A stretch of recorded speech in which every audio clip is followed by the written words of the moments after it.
বন্ধুরা, তো আজকে আমরা সন্ধ্যাবেলা ভাবছিলাম কি বানাবো, তো হঠাৎ করে মোমোর কথা মনে পড়লো। তো ভাবলাম যে চলো আজকে মোমো বানানো যাক। তার জন্য আমরা প্রথমে নিয়েছি চিকেন, তারপরে নিয়েছি পেঁয়াজ কুচি, সাথে লঙ্কা নিয়েছি অল্প একটু, যেহেতু আমরা লঙ্কা একটু কম খাই সেই জন্য লঙ্কা কম নিয়েছি। তো তোমরা পারলে বেশি করে নিতে পারো। এবারে দেখো এর মধ্যে কি রেখেছি: আদা রসুন বাটা, গরম মশলা গুঁড়ো, কাসুরি মেথি পাতা, আর নিয়েছি এটা গোলমরিচ গুঁড়ো।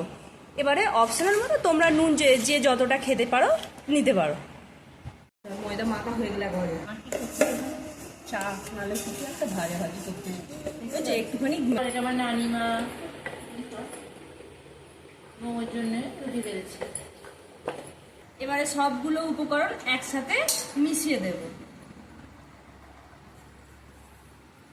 এবারে ভালোভাবে মাখিয়ে নেবো। এবারে স্বাদ মতো লবণ দেব।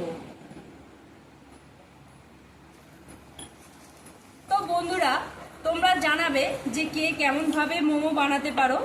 তো অবশ্যই একটি কমেন্ট করে এবং সাবস্ক্রাইব করবেন আমার চ্যানেলকে। কাটনাবে কি না দেখো না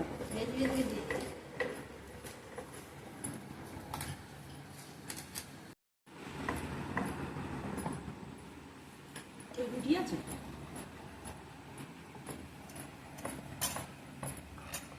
কিভাবে? তো দেখুন বন্ধুরা, এইটা আমরা ভাবাতে দেবো, চলো দেখি। এখানের মধ্যে তো আমার খুবই সুন্দর লাগছে এইটা, আর এইটা তো খুব অপূর্ব। চলো। তো বন্ধুরা, এখন আমরা পুরোপুরি মোমোটা তৈরি করে নিয়েছি। তো দেখো বন্ধুরা, তোমাদের কোন ডিজাইনটা এর মধ্যে ভালো লাগে প্লিজ কমেন্ট করে জানাবেন। তো দেখো এবারটাই জলটা গরম করতে দিচ্ছি এই মোমো রয়েছে। তো দেখো একটা একটা করে বাটিতে সাজিয়ে দিচ্ছি। তো চলো বন্ধুরা, এবারে ভালো করে এক জায়গায় এর মধ্যে দিয়ে দিলাম। এবারে ভাপানোর জন্য নিয়ে যাওয়া যাক। চলো।